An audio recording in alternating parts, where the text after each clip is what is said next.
11 नवंबर 2014 पाकिस्तान लाहौर, जहां पर सुबह का टाइम था, यानी कि सुबह के 7-8 बजे हुए थे और वहां पर लोग इधर उधर घूमने के लिए बाहर निकले। और जब लोग बाहर घूम रहे थे तब वहां पर बनी एक झोपड़ी पर उन लोगों की नजर पड़ी, जिसके बाहर एक शख्स को रस्सियों से बांधकर वहां पर लेटाया गया था और उस शख्स का नाम शहबाज था, जिसको कि वहां पर रस्सियों से बांधकर लिटाया गया था। वो वहां पर अपनी रस्सियों को खुलवाने की कोशिश कर रहा था। तब लोगों ने उसकी तरफ देखा और उसकी तरफ भागकर उसकी रस्सियों को खुलवाया, जिसके बाद उसने अपनी झोपड़ी की तरफ इशारा किया। जो वहां पर झुग्गी बनाई गई थी उस झुग्गी की तरफ उसने इशारा किया। सभी लोग भागकर उस झुग्गी की तरफ जाते हैं और जो उसके अंदर का नज़ारा था उसे देखकर सबके दिल दहल चुके थे और सब के सब वहां पर उल्टियां करने वाले थे, लेकिन सब ने कैसे ना कैसे करके कंट्रोल की। तो ऐसा अंदर क्या नज़ारा था वहां पर, उस झुग्गी के अंदर ऐसी क्या चीज़ थी जिसे देखकर लोगों के पैरों तले से जमीन खिसक गई थी। तो आइए जानते हैं इस केस को पूरी तरह से। नमस्कार दोस्तों, मैं हूं अंकित और आज मैं फिर से हाजिर हूं आप सब लोगों के लिए एक और क्राइम स्टोरी लेकर। अगर आप इस चैनल पर पहली बार आए हैं तो चैनल को सब्सक्राइब कर ले, वीडियो पसंद आए तो लाइक एंड शेयर जरूर करें। और चलिए चलते हैं आज के एक और इंटरेस्टिंग एपिसोड पर। पाकिस्तान लाहौर, जहां पर एक सुगरा बीबी नाम की महिला रहा करती। उसकी हाल ही में एक आदमी से शादी हुई जिसका नाम हमें पता नहीं चला। हमने उसके बारे में बहुत सारा रिसर्च किया लेकिन हमें उस शख्स का नाम नहीं पता चला जिससे सुगरा बीबी ने शादी की थी। अब इन दोनों के बीच में जब शादी हो गई उसके बाद सुगरा बीबी उसके साथ रहने के लिए उसके घर पर चली गई। अब वो दोनों पति पत्नी मन लगाकर वहां पर काम किया करते। सुगरा बीबी वहां पर आसपास के लोगों के घर पर जाकर झाड़ू पोछा, उनके घर की साफ सफाई करने लगी थी और साथ में जो उसका पति था वो भी वहां पर अपना छोटा मोटा काम धंधा किया करता। इन दोनों की मेहनत से इनका घर अच्छे से चल रहा था कि थोड़े टाइम बाद इन दोनों के 3 बेटे भी हो गए। अब इनके जब 3 बेटे हो गए उसके बाद इनकी ज़िंदगी और भी ज़्यादा मेहनत वाली हो गई थी, क्योंकि इनको अपने तीनों बेटों को पालने के लिए ज़्यादा मेहनत करनी पड़ रही थी। अब तीनों बेटों को पालते हुए इनकी ज़िंदगी अच्छे से कट रही थी। धीरे धीरे टाइम बीतता है और बेटे भी अब धीरे धीरे बड़े होने लगे थे। और इसी बीच में एक हादसा इनके घर पर हो जाता है जब सुगरा बीबी के पति चल बसे। उनके चल बसने के बाद अब सुगरा बीबी अकेली रह गई थी। उनके कंधों पर ही अब अपने बेटों को पालने की जिम्मेदारी आ गई थी। अब वो अकेले ही अपने बेटों को पाल रही थी। वो ज़्यादा से ज़्यादा लोगों के घर पर काम धंधा कर रही थी, जिसकी वजह से उनके घर में पैसे आते और वो अपने बच्चों का पेट पाल रही थी, जिसकी वजह से अब उसे ऐसा एहसास होने लगा कि उसके बच्चे अब बड़े हो रहे हैं और उनको पैसे की भी अच्छी खासी ज़रूरत है। जिसके बाद सुगरा बीबी ने एक शख्स से जिसका नाम शहबाज था उससे शादी कर ली। अब इन दोनों ने शादी कर ली, जिसके बाद वो शहबाज के साथ उसके घर पर रहने के लिए चली जाती है। उसके पास भी कोई अच्छा खासा घर नहीं था, वो एक झुग्गी झोपड़ी में रहा करता। अब शहबाज के साथ उसकी बीबी यानी कि सुगरा बीबी उसके साथ रहने लगी। अब ये दोनों अच्छे से वहाँ पर रहे थे और इनके तीनों बेटे भी इनके साथ ही रहा करते। इनकी ज़िंदगी बड़े अच्छे से चल रही थी और साथ में अब सुगरा बीबी ने 2 बच्चियों को भी जन्म दे दिया था। जो ये 2 बच्चियां हुई थी ये शहबाज से हुई थी और उन दोनों बेटियों के नाम, जिसमें से एक बेटी का नाम उन्होंने मुकद्दस रखा और दूसरी बेटी का नाम उन्होंने आमना रखा। अब ये कुल मिलाकर 5 भाई बहन हो गए थे। जिसके बाद ये सारे के सारे बहुत अच्छे से यहाँ पर जिंदगी काट रहे थे। धीरे धीरे ये सारे के सारे बड़े होने लगे और इनकी जिंदगी ऐसे ही चलती रही। और यहाँ पर जो शहबाज था वो शहर के अंदर छोटा मोटा सामान लेकर रेहड़ी पर लगाकर उसे फेरी लगाता हुआ शहर में घुमा करता, जिसकी वजह से उसके पास कुछ पैसे आ जाया करते। और दूसरी तरफ जो उसकी पत्नी थी यानी कि सुगरा बीबी, वो वहां पर यही काम करना शुरू कर देती है, यानी कि वो लोगों के घर पर जाकर झाड़ू पोछा और उनके घर की साफ सफाई करना उसने शुरू कर दिया। अब इन दोनों के काम करने से घर नहीं चलने वाला था, क्योंकि अब सारे के सारे बच्चे भी बड़े हो चुके थे। जिसके बाद जो बड़ा बेटा था उसकी इन्होंने शादी कर दी। शादी के बाद जो बड़ा बेटा था वो अपनी पत्नी को लेकर कहीं और जाकर रहने लगा। अब ये चारों भाई बहन यहाँ पर अकेले रह गए थे, यानी कि जो 2 बड़े भाई थे और जो यहाँ पर आने के बाद सुगरा बीबी के 2 लड़कियां हुई थी वो भी अब यहीं पर इनके साथ रहने लगी थी। अब ये चारों के चारों यहीं पर रहा करते। जिसके बाद इनको पैसे की किल्लत खलने लगी। अभी जो सुगरा बीबी थी वो अपनी दोनों बेटियों को भी अपने साथ काम धंधे पर ले जाने लगी। अब ये तीनों माँ बेटी मिलकर लोगों के घर पर साफ सफाई और उनके घर के बर्तनों को साफ किया करती, जिससे इनको पैसे मिल रहे थे। और दूसरी तरफ जो उसके दो बड़े भाई थे वो भी पास में ही एक इब्राहिम नाम के चाचा के पास वहां पर कबाड़ का काम करने लगे। अब ये सारे के सारे अपने अपने काम धंधे में लगे हुए थे, जिसकी वजह से इनकी जिंदगी बड़े अच्छे से कट रही थी। लेकिन ये हमेशा नहीं चलने वाला था। और जो इन दोनों के लड़के थे यानी कि शाहबाज और सुगरा बीबी के जो दो लड़के थे, जिसमें से एक का नाम आसिफ था और दूसरे का नाम शाहजाद था, इन दोनों भाइयों के पास कहीं से उड़ती उड़ती खबर आई कि इनकी बहनों का किसी के साथ बाहर चक्कर चल रहा है।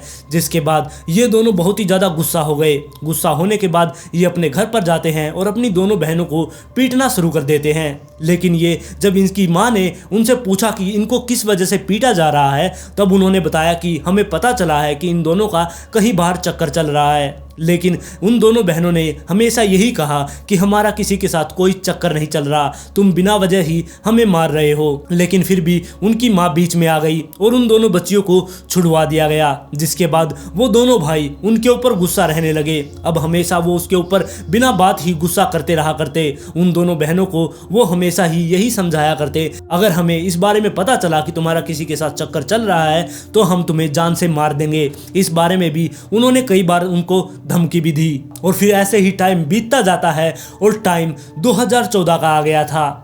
2014 के अंदर अक्टूबर के महीने में वो दोनों बहनें अपने मामा के वहां पर चली जाती है। लेकिन उसके दोनों भाइयों को इस बारे में नहीं पता था कि उनकी दोनों बहनें कहां पर गई है। उन्होंने अपनी माँ से भी पूछा कि हमारी दोनों बहनें कहां चली गई है, तब उसकी माँ ने भी उनको नहीं बताया था कि वो अपने मामा के घर पर गई है। लेकिन उनके मन में ये गुस्सा पल रहा था कि वो बिना बताए कहीं और चली गई है। उनका मानना था कि वो अपने बॉयफ्रेंड के साथ वहां से भाग गई हैं और कहीं जाकर मुंह काला कर रही हैं। लेकिन ऐसा कुछ भी नहीं था, वो अपने मामा के घर पर गई हुई थी, जिसके 1-1.5 महीने तक वो वेट करते हैं उनके आने की। और फिर 10 नवंबर 2014 के दिन वो दोनों बहनें अपने घर पर वापस आ जाती हैं। जिसके बाद उनके भाइयों को इस बारे में पता चल जाता है कि उनकी दोनों बहनें घर पर आ चुकी हैं। और जब वो कबाड़ का काम खत्म करके दोनों भाई शाम को घर पर आए, उन्होंने अपनी बहनों को देखा कि वो घर पर आ चुकी हैं। उन्होंने उनसे कुछ भी नहीं कहा, वो बस वेट कर रहे थे कि ये दोनों बहनें कब सोएंगी और उनकी माँ भी कब सो जाएंगी। जिसके बाद वो दोनों भाई 7-8 बजे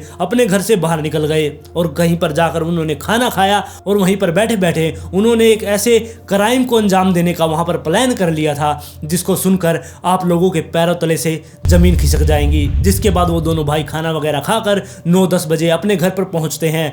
तब उन्होंने देखा कि उनकी बहन और उनकी माँ सो चुकी हैं, जो कि अंदर झोपड़ी में सोई हुई थी और उनके पिताजी बाहर झोपड़ी के बाहर खाट लगाकर वहीं पर सो रहे थे। अब वो वेट करने लगे कि कब बाहर के लोग, मतलब कि जो उनके आसपास के लोग थे, वो भी सो जाएंगे। तकरीबन रात के 1 बजे उन दोनों भाइयों ने चारों तरफ देखा कि सब लोग सो चुके हैं। जिसके बाद वो दोनों भाई उठते हैं और अपने पिताजी के पास जाते हैं। अपने पिता शाहबाज के पास जाने के बाद उन दोनों भाइयों ने अपने पिता को रस्सियों से बांधना शुरू कर दिया। उनको बुरी तरह से रस्सी से बांध दिया और उन्हें कहा भी कि अगर तुम चिल्लाए तो हम तुम्हें जान से मार देंगे। जिसके बाद उनके पिताजी बिल्कुल चुप हो गए। अब उनको डर लग रहा था कि कहीं मैं कुछ बोलूं और ये मुझे ही ना मार दे। जिसके बाद वो चुपचाप वहां पर बंधे हुए उस खाट के ऊपर पड़े रहते हैं। जिसके बाद वो दोनों भाई यानी कि आसिफ और शहजाद अपने झोपड़ी के अंदर जाते हैं। वो झोपड़ी में जाने के बाद अपनी माँ और बहनों को देखते हैं। वो तीनों के तीनों पूरी गहरी नींद में सो रहे थे। जिसके बाद वो सबसे पहले अपनी छोटी बहन के पास जाते हैं और उसके मुंह पर हाथ रखकर उसके हाथ पांव बांध देते हैं। जिसके बाद वो अपनी बड़ी बहन के पास जाते हैं, उसके भी हाथ पैर बांध देते हैं। फिर अपनी माँ के पास जाते हैं, उसके भी हाथ पैर बांध देते हैं। और साथ में इन्होंने इनके मुंह पर भी कपड़ा बांध दिया था ताकि ये कुछ बोल ना सके, यहाँ पर ये चिल्लाए नहीं, जिससे लोग यहाँ पर इकट्ठा ना हो। इसलिए इन्होंने इनके मुंह पर भी कपड़ा बांध दिया था। और ये अब उठ चुकी थी। जिसके बाद ये बार बार यही कह रही थी कि हमें छोड़ दो, हमने क्या किया है, हमारी कोई गलती नहीं है, बिना बात के तुम हमारे साथ ऐसा कर रहे हो। उन्हें ये भी नहीं पता था उन लड़कियों को कि हमारे साथ इतना बुरा होने वाला है कि ये हमें छोड़ेंगे ही नहीं। उन्हें सिर्फ ये लग रहा था कि ये हमें बांध कर बस हमारे साथ थोड़ी बहुत मारपीट करेंगे। लेकिन उन्हें इस बात का अंदाजा नहीं था कि उनके साथ आगे क्या होने वाला है। जब उन दोनों भाइयों ने उन तीनों माँ बेटियों को बांध दिया। उसके बाद वो वहां पर एक बर्छा लेके आए। उस बर्छे के पीछे लकड़ी का एक पकड़ने वाला हैंडल भी लगा होता है। पहले तो उन्होंने उस हैंडल से उनके सर पर बहुत बार बार चोट मारी। तीनों माँ बेटियों की उन्होंने बड़ी बेरहमी से सर पर बहुत बार चोट मारी, जिसके बाद वो तीनों माँ बेटियां वहां पर बार बार चिल्ला रही थी। वो रहम की भीख मांग रही थी कि हमें छोड़ दो, हमने कोई भी गलती नहीं की है, तुम हमें बिना बात के ही मार रहे हो। जिसके बाद सबसे पहले उन दोनों भाइयों ने छोटी बहन को पकड़ा और उसने आसिफ ने उसकी गर्दन पर छुरा रखकर उस पर चला दिया। जिसके बाद वो वहां पर तड़पती रही और तड़प तड़प के उसने अपनी जान गंवा दी। अब वो दोनों भाई अपनी बड़ी बहन के पास पहुंचे और उसकी भी गर्दन ऐसे ही काट दी। अब जब वो अपनी माँ के पास पहुंचे, उसकी माँ भी बार बार यही कह रही थी कि मैंने तुम्हें अपने पेट से जन्म दिया है, तुम मेरे साथ ऐसा नहीं कर सकते। पता नहीं उन दोनों भाइयों के अंदर किस चीज का इतना ज्यादा जहर भरा हुआ था कि उन्होंने अपनी माँ को भी नहीं छोड़ा। वो अपनी माँ को भी बड़ी बेरहमी से उन्होंने गर्दन पर चाकू रखा और उनकी भी गर्दन काट दी। वो तड़प तड़प कर तीनों माँ बेटी वहीं पर अपना दम तोड़ देती हैं। दम तोड़ने के बाद वो दोनों भाई बाहर निकलते हैं और चाकू को वहीं पर फेंक कर वो बाहर आकर बैठ जाते हैं। और फिर सुबह होती है, यानी कि 11 नवंबर के दिन सुबह का टाइम आ जाता है और सुबह 7 बजे सभी के सभी लोग वहां पर इकट्ठा होते हैं। उन्होंने जब झोपड़ी के अंदर जाकर देखा तब वो सब के सब चौंक चुके थे, क्योंकि अंदर तीनों माँ बेटियों की लाश पड़ी थी। जिसके बाद वो सारे के सारे लोग वापस से बाहर आते हैं और शहबाज से इस बारे में पूछते हैं, यानी कि उनके पिता से पूछते हैं कि ये सब कैसे हुआ और इनको मारने वाला कौन था। जिसके बाद उसके पिता ने बताया कि मेरे दोनों बेटों ने ही अपनी माँ और अपनी दोनों बहनों का कत्ल कर दिया है। जिसके बाद शहबाज वहां से उठता है और वो सीधा ही पुलिस स्टेशन चला जाता है। पुलिस स्टेशन में जाने के बाद उसने जैसे ही वहां पर ये बताया